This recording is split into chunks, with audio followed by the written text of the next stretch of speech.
Hey, I am doing another Facebook Live. Two in one night. Today I am talking about overwhelm. And there is a large amount of people. My Fitbit is talking to me. Let me just see what's happening. Okay, it's saying that I have reached my activity points for the day. So just so you know, it does a little, oh, you missed it, the animation. Anyways, back on track. um Overwhelm and attention problems. So the problem I'm seeing with people, and what I wrote an article about, so I'll be sending that out to anyone who's signed up on my email list, that overwhelm becomes normal, that there isn't ever a point where anything is ever done.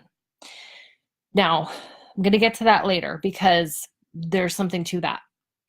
I have some tips about managing overwhelm when sometimes we're overwhelmed because it's actually a state of overwhelm. There is too many things and not enough resources. And that's when you just really do get through the day. There are times where you actually just need to get through the day.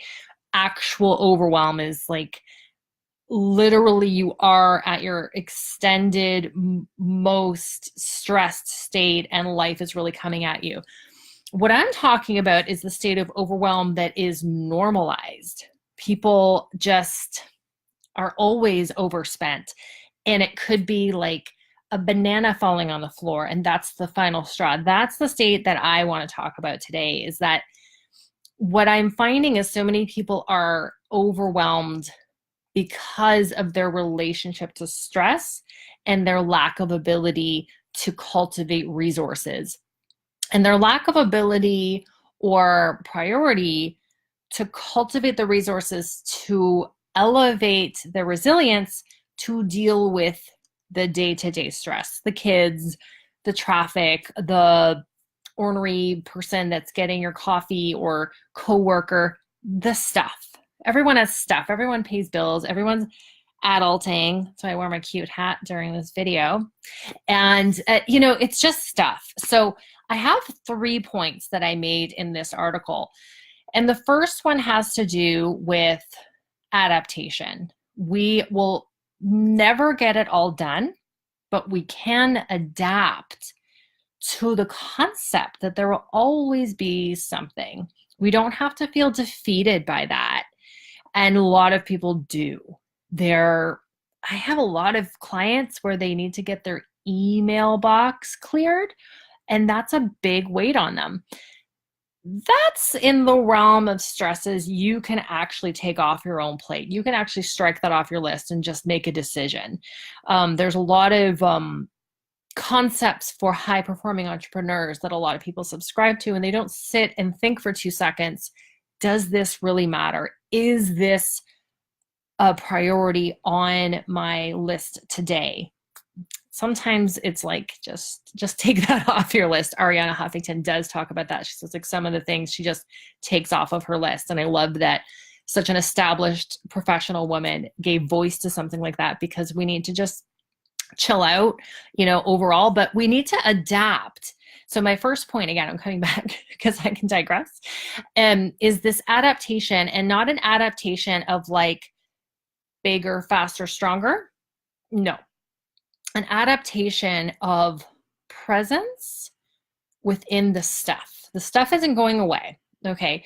But the nervous system that people seem to have, and what I mean by this is like, when you feel amped up and you just kind of feel like, a lot of people, when I even get on a session with them, don't even realize if they're breathing or not. I say, okay, do you realize you're not breathing? And they don't. There really is this heightened, like amped up normal, which is also creating overwhelm because you're stressing out your system. The adaptation I'm proposing here is that we learn to trust ourselves more and to take each thing as it comes. This adaptation of trusting yourself, doing what the day brings, not feeling like you're on an never-ending roller coaster that's never going to end and you're never going to get there, because It's never going to end. You're never going to get there. Life is constantly evolving and growing. So the adaptation I'm proposing here is to accept that life is constantly evolving and growing and to be part of that life.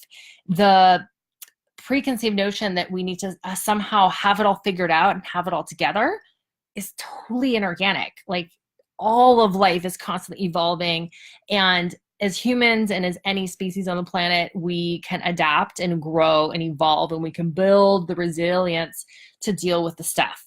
When we think we need to like have it done, I had somebody message me that they needed some support because they had a deadline. It wasn't a hard deadline. It was their own deadline that they had set for themselves, and they were stressing out about this deadline. But all they had to do was shift and adapt and grow. And the people that are at the highest levels of success, they talk about that. So learn to adapt, not in a way of how much more can I possibly do, but actually just like, what do I really need to do? Nothing is ever going to get done. So I'm just going to finish for the day, take a breath. You know, people talk about gratitude and stuff like that, and just go to sleep, brush your teeth. Like, everyone's doing all the same things, right? So just, there is no need to constantly be on. Choose to just take your foot off the pedal and then realize you're never going to get it done. And that list is always going to be there in the morning, and to not have that be defeating. The other thing I'm talking about in this article is the concept of presence as a practice. It isn't something that monks do and people on mountaintops do and that you're going to do once you're at a yoga retreat. Presence as a practice. And so point number one really goes into point number two, that this concept of being while we're doing is really worth practicing, because as I said in point number one, we're going to evolve and adapt, that there's always going to be more. As soon as we get good at something, the technology changes. They change the phone, or, you know, it's just always going to grow. Presence, the ability to be while you're doing, is not some lofty goal. It really is something that you can all practice. I do have two main practices I do when you go to my website. The heart breathing exercise will start to cultivate these presence muscles. And so what I have to say about presence is that it's given a bad rap because there's like either you're successful or you're peaceful. And when you are in a state of peace, when your nervous system is resourced, your brain works far better. When you are stressed, you're actually only in your survival brain. You're not functioning at your fullest intelligence. So presence feels better and it's more effective. And so don't mistake meditation practice, okay, for not thinking.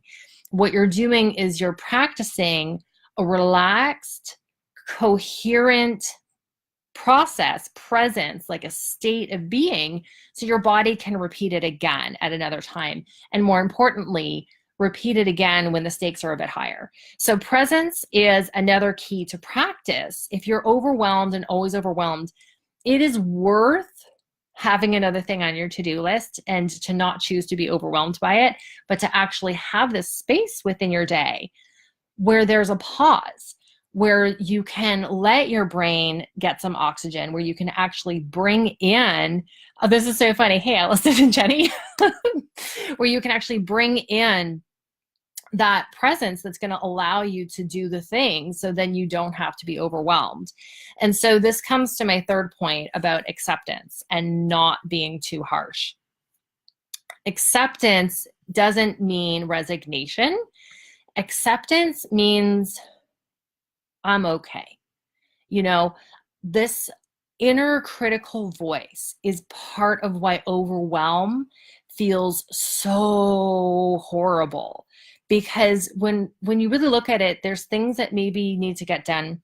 There's things that maybe feel really like, oh, how am I going to do that? But you know what really gets people, what's really toxic, is the voice in your head about what you think about that.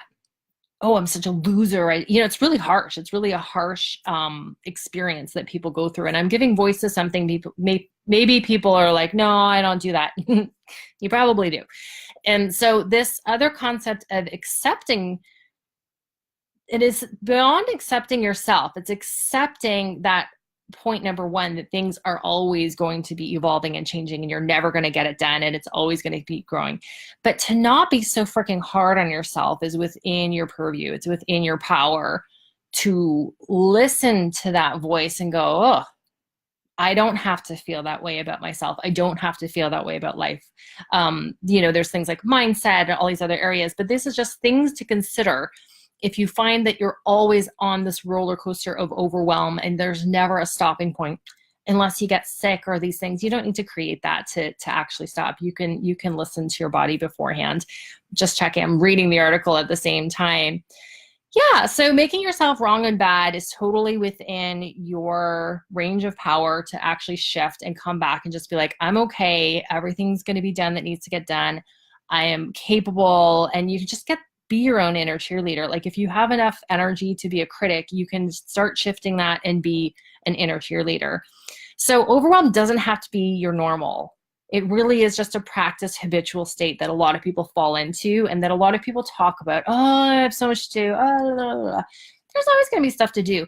But how you experience your life in all of the doing, that's the thing. A year will go by, and if you don't actually stop and go, how do I really want the quality of my life to be? Because that's totally within your control. How do I want the quality of my life to be? You can just stop. Again, practice presence. Accept yourself, accept the day, accept what you have finished for the day, accept that things will never really get done, and accept that that's just life. But that, you're doing a great job. Just this past Friday, I felt like I had so much to do, and then I stopped and I was like, wait, yeah, sure, it's going to get done. But what have I done? And I did a little celebration inventory, and I looked at everything I did do. And I really spent that time to look at what had been accomplished and the connections that were made and things that I now put all of my attention and presence, as I said, presence on what's going well. And so we have the ability to shift that. So as soon as I started to feel the wheels turning and that I could feel the stress hormones begin, I was able to shift it. And so then I can cut that overwhelm cycle and just stop it, right? Anyone can do this. I'm not special. Any human being can do these things. So I will be sending out this article. Will also be on my website and on the America Out Loud platform. And if you have any questions, you know where to find me, jennasmithcoaching.com. And I hope you're having a great week, and I'll talk to you soon.